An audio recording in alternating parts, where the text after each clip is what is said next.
Les amis, ravi de vous retrouver aujourd'hui pour une nouvelle vidéo. J'espère que vous allez bien, moi ça va super et aujourd'hui on se retrouve pour un énième épisode sur les mercatos des clubs de Ligue 1 et aujourd'hui on va parler du FC Metz tout juste promu en Ligue 1. Évidemment ça n'est pas l'épisode le plus passionnant, je sais que beaucoup sont passionnés par les grands clubs français. Aujourd'hui on va parler d'un promu, le FC Metz, mais c'est vrai que j'ai pris énormément de plaisir à préparer cet épisode parce que je me suis rendu compte que je ne connaissais pas du tout le FC Metz. Voilà, je connaissais peut-être trois quatre joueurs comme ça à la louche, mais c'est vrai que je ne connaissais pas vraiment les tenants et les aboutissants, les coulisses vraiment du club et je m'y suis intéressé. C'est vrai que ça a été un épisode qui a été très compliqué à préparer parce qu'il a évidemment fallu que je fasse un travail d'investigation, de recherche sur le mercato, sur la saison dernière parce que j'avais pas vraiment suivi la Ligue 2, mais c'est vrai qu'au final on se retrouve avec beaucoup de notes, avec beaucoup de travail.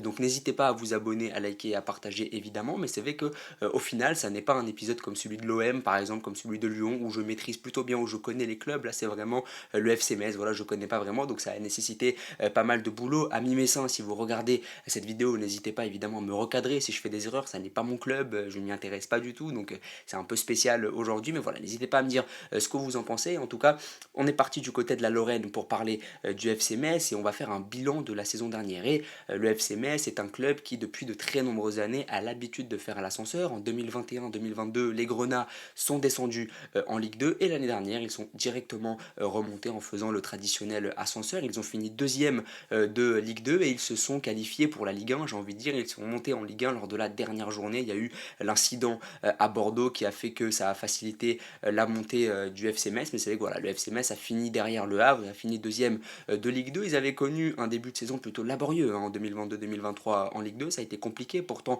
ils faisaient vraiment partie des favoris de l'antichambre de la Ligue 1. Mais ça avait été compliqué au début. Mais dès que la machine s'est mise en marche à partir de la 9e, de la 10e journée de la saison dernière, eh bien, les Messins sont très rapidement montés sur le podium et ne l'ont plus quitté. Et au final, le FC Metz finit deuxième et remonte donc en Ligue 1. Comme je le disais, c'est un club qui a l'habitude de faire l'ascenseur depuis des années. Et je sais que pour un supporter, ça n'est pas facile de faire l'ascenseur parce que quand tu montes en Ligue 1, tu es beaucoup trop faible et quand tu descends en Ligue 2, il n'y a pas vraiment d'amusement parce que tu es beaucoup trop fort. Et donc ça, c'est vraiment compliqué à vivre pour les supporters d'un club qui n'ont pas vraiment d'excitation particulière à jouer la Ligue 1 et la Ligue 2 parce qu'à chaque fois, c'est soit tu es trop faible pour la Ligue 1, soit tu es trop fort pour la Ligue 2. Donc voilà, il n'y a pas vraiment cette excitation, même si évidemment, je pense que les supporters du FC Metz adorent leur club et que même s'ils font l'ascenseur, ça n'est pas quelque chose de très grave. Alors, la révélation de l'année dernière, ça a clairement été le géorgien Mikau Tadze qui a vraiment fait une super saison, 23 buts, il attise la convoitise de très nombreux clubs. Il avait passé du côté du centre de formation de Lyon par exemple, et ça a été vraiment la grande attraction du FC Metz la saison dernière. Il est d'ailleurs annoncé sur le départ, on en parlera après, mais c'est vrai que si je devais retenir un joueur vraiment de l'aventure du FC Metz l'an dernier en Ligue 2, je parlais de Mikau Tadze parce qu'il a vraiment fait une très très belle saison. Voilà, une saison presque historique, un géorgien, 23 ans, il a marqué 23 buts, donc voilà, c'est vraiment un joueur que j'ai beaucoup apprécié. Il a un peu éclipsé tous ses autres coéquipiers, on en parlera après parce qu'il a évidemment été épaulé par des coéquipiers de grande qualité qui ont fait une très belle saison, mais il s'est vraiment accaparé toute l'attention médiatique, toute l'attention des supporters parce qu'il a vraiment fait une superbe saison et évidemment je pense qu'il va malheureusement quitter le FC Metz. Mais voilà, le FC Metz finit deuxième, c'est dommage parce qu'il faisait vraiment partie des favoris vu qu'il venait de descendre et ils n'ont pas réussi à gagner la Ligue 2 puisqu'ils ont été devancés par le Havre. On en avait parlé dans l'épisode sur le Havre, mais c'est vrai que c'était un peu décevant parce que j'aurais aimé que le FC Metz rafle un titre. Voilà, ça aurait peut-être fait plus plaisir aux supporters, peut-être que la montée aurait été plus savoureuse, mais finalement tu finis deuxième, tu montes, la fin justifie les moyens et c'est comme ça. Mais c'est vrai que beaucoup voient le FC Metz relégué quand même cette saison. Peu de personnes croient en le FC Metz, peu de personnes croient en leur maintien et beaucoup les voient faire encore une fois l'ascenseur et ça évidemment ça peut être frustrant même s'il y a des motifs d'espoir, on va y revenir. Au niveau du mercato, on va commencer par parler des arrivées. Il y a un mercato qui est bien fait, il y a des recrues. On va parler par exemple de Simon Elisor, qui est un attaquant de 23 ans, qui arrive en provenance de Seringue en Belgique. Donc voilà, que tu as pris pour 400 000 euros. Donc déjà, tu prends un attaquant, tu prévois un potentiel départ de Mikau Tadze, tu essayes de fournir quand même à l'équipe un certain réservoir offensif, parce qu'il faut prévoir le départ de ce joueur-là. Voilà, il va attiser la convoitise, donc forcément, il faut anticiper. Il y a également une recrue très intéressante, Maxime Collin, qui a 31 ans, qui a passé 6 6 ans en Angleterre, qui a joué 250 matchs du côté de Birmingham en D2 anglaise. Donc c'est un joueur qui a un sacré bagage, qui a une sacrée expérience. Il est né du côté d'Arras en France, donc il a connu les divisions inférieures françaises. Ensuite, il a tenté l'aventure anglaise. Là-bas, il s'est vraiment épanoui parce qu'il a joué à Brentford. Il est devenu un cadre, presque une légende de Birmingham. Et là, il revient libre du côté du FC Metz, un arrière droit. Donc ça peut être vraiment un joueur d'expérience sur lequel tu peux t'appuyer, un cadre. Donc ça, c'est vraiment très intéressant. Et puis, il y a Jean Guessant que tu prends du côté de Nice, c'est libre, un milieu de terrain, un Ivoirien de 20 ans. Donc là aussi, un espoir qui est passé du côté de Nice. Donc il y a quand même un sacré potentiel. Donc là aussi, c'est pas mal. Il y a un bon mercato. Et puis, tu t'es fait prêter quelques joueurs. Tu t'es fait prêter par exemple Warren Chimbembe, un ailier droit congolais de 25 ans qui a connu beaucoup de clubs français, qui était notamment à Guingamp. Donc là aussi, pour un prêt, ça peut être très intéressant. Et puis, ce qu'il faut savoir, c'est que le FC Metz a un partenariat depuis 2013 avec un club belge, donc Serein, j'en parlais tout à l'heure, et ils arrivent à se faire prêter de très nombreux joueurs de ce club-là parce qu'il y a un partenariat, il y a un certain accord de libre-échange, j'ai envie de dire, et donc ils arrivent souvent à se faire prêter des joueurs de ce club-là. Par exemple, Wagner, qui est un ailier droit capverdien de 27 ans qui vient en provenance de Serein. Il y a Sami Laïsaini, un belgo-marocain, un milieu de terrain. Il y a Guillaume Dietsch, un gardien de 22 ans, un français. Donc tous ces joueurs-là viennent de Serein en Belgique. Et donc il y a vraiment un partenariat, ce qui fait que le FC Metz prête souvent des joueurs à ce club-là.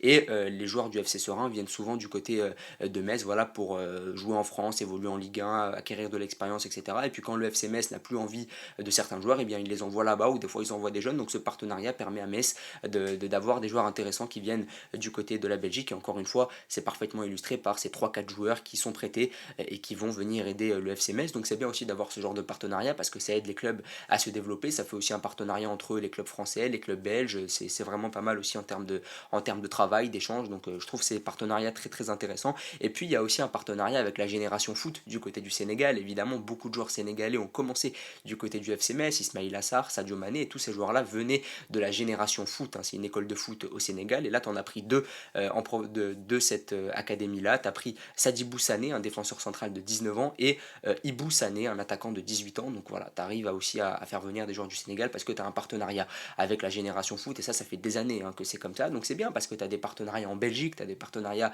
du Sénégal. Et donc forcément, tu arrives à faire venir des joueurs de toutes ces zones-là. Et ça, c'est très intéressant pour travailler de manière sérieuse et mettre la main sur des joueurs à fort potentiel. Au niveau du départ, la grosse vente de l'été, ça a été Boubacar Traoré, milieu de terrain malien, qui est parti du côté de Wolverhampton en première ligue pour 11 millions d'euros. Et 11 millions d'euros dans les caisses lorraines, ça n'est pas à négliger. Donc c'est vraiment très intéressant d'avoir réussi à vendre. Hein, parce que moi, je continue à dire que vendre, c'est un art. Quand tu as un club français comme ça et ta politique, c'est de faire du trading, vendre, c'est vraiment un art. Il y a plein de clubs qui n'arrivent pas à vendre. L'OM en premier lieu, par exemple, c'est des clubs qui n'arrivent pas à vendre. Et pourtant, le FC Metz, Lyon, par exemple, Lille, c'est des clubs qui arrivent à vendre. Et ça, c'est toujours très intéressant. Ibrahima Niane, qu'on connaît très bien, qu'on connaissait très bien en Ligue 1, qui est parti du côté d'Angers pour 500 000 euros, l'attaquant sénégalais.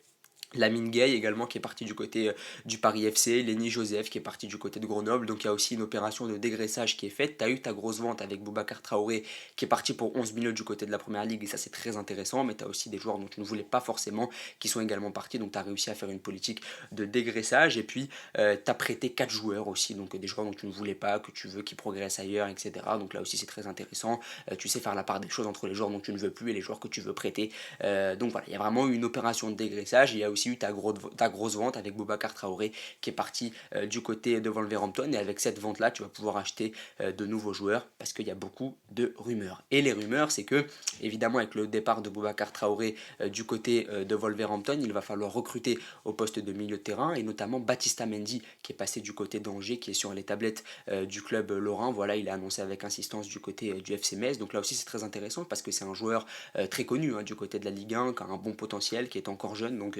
ça peut être pas mal. Il y a aussi Benjamin Tété qui a 26 ans, qui évolue du côté de Hull City, un Ghanéen qui est plutôt connu. Moi je le connaissais ce joueur aussi, il avait joué du côté, il avait joué avec la sélection ghanéenne notamment, donc ça peut être intéressant en cas de départ de Mikao Tadze. Il y a aussi Gauthier Hein, l'ailier droit de Auxerre, qui a fait une très bonne saison l'année dernière du côté du club bourguignon, qui est descendu malheureusement et qui n'a peut-être pas envie de jouer en Ligue 2 et qui va peut-être être rapatrié du côté du FC Metz, puisque Gauthier Hein est formé du côté du FC Metz, donc ça peut être intéressant aussi pour fournir ton réservoir offensif avec des joueurs qui connaissent le club, puisque Gauthier Hein est formé du côté de Metz. Donc ça c'est vraiment pour les rumeurs. Tété, Hein, Baptista Mendy, ça fait quand même 3 joueurs de qualité qui peuvent jouer le maintien en Ligue 1, donc c'est très intéressant. Et puis il y a la rumeur Mika Outadze qui est très très courtisée, notamment du côté de la Lazio Rome, du côté de Burnley. Il y a également un club allemand dont le nom n'a pas filtré qui est sur la trace de l'attaquant géorgien. Le club messin demande 20 millions d'euros. Ces clubs-là n'en ont proposé que 13 pour le moment, donc ça reste à voir, mais c'est vrai que le FC Metz veut tirer quand même une grosse somme de ce joueur-là qui a quand même un sacré potentiel, donc ça peut être très intéressant. Maintenant au niveau du coach, alors le coach, Laszlo Bologna, je ne le connaissais pas du tout, je ne savais pas du tout qui c'était, et lorsque je me suis intéressé à son parcours, j'ai découvert un coach au CV absolument impressionnant, au CV long comme le bras.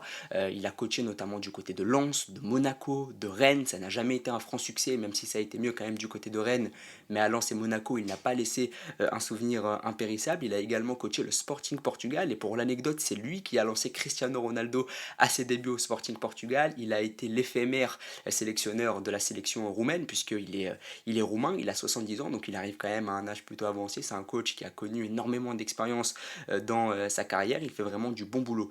Du côté du FC Metz, il n'y a rien à lui reprocher, il y a vraiment une rigueur de travail qui est mise en place. Il a été prolongé il y a quelques semaines jusqu'en 2025, donc voilà, c'est vraiment un entraîneur qui fait de très belles choses.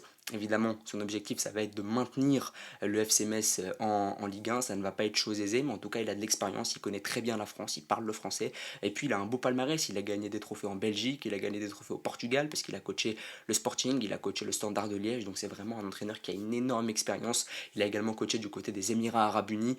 Donc, voilà, il n'y a vraiment rien à dire sur cet entraîneur. Et ce qu'il faut retenir sur Laszlo Bologna, c'est que c'est lui qui a lancé Cristiano Ronaldo dans le grand bain du haut niveau, j'ai envie de dire. Donc, c'est quand même absolument incroyable. Moi, je ne le connaissais pas du tout. Donc voilà, c'est très intéressant. Et puis il est très connu en France puisqu'il a coaché Lens, Monaco et Rennes. Donc ça fait quand même un sacré CV du côté de la France. Maintenant le 11, alors on va parler du 11 du FC Metz. Alors avant de faire cette vidéo, je ne connaissais pas du tout les joueurs du FC Metz, j'en connaissais peut-être 3-4 comme ça, et puis j'ai fait tout un travail pour essayer de reconstituer le 11. J'ai regardé pas mal de résumés des matchs de l'année dernière. Je connaissais le gardien, Oukidja, qui est évidemment un international algérien, qui a gagné la CAN 2019 avec l'Algérie, qui est un très bon gardien, qui était du côté de Strasbourg aussi avant. J'aime beaucoup ce gardien, il a de la qualité, c'est un bon gardien qui a de l'expérience, qui connaît bien le FC Metz, donc je repars avec lui une année de plus. Sur le côté droit, j'installe Colin, j'en parlais tout à l'heure, c'est un défenseur qui a connu l'Angleterre, qui a une 200 matchs, 250 matchs avec Birmingham du côté de l'Angleterre, qui connaît la France, qui a 31 ans, donc ça peut devenir un leader, donc c'est très intéressant.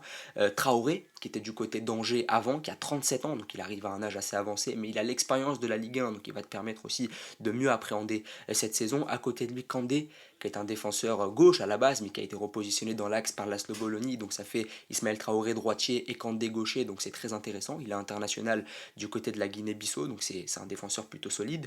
À gauche, il y a Udol, qui est ton capitaine, Mathieu Udol, formé au club, joueur que j'aime beaucoup, un arrière-gauche, un leader, donc j'aime bien, une valeur sûre.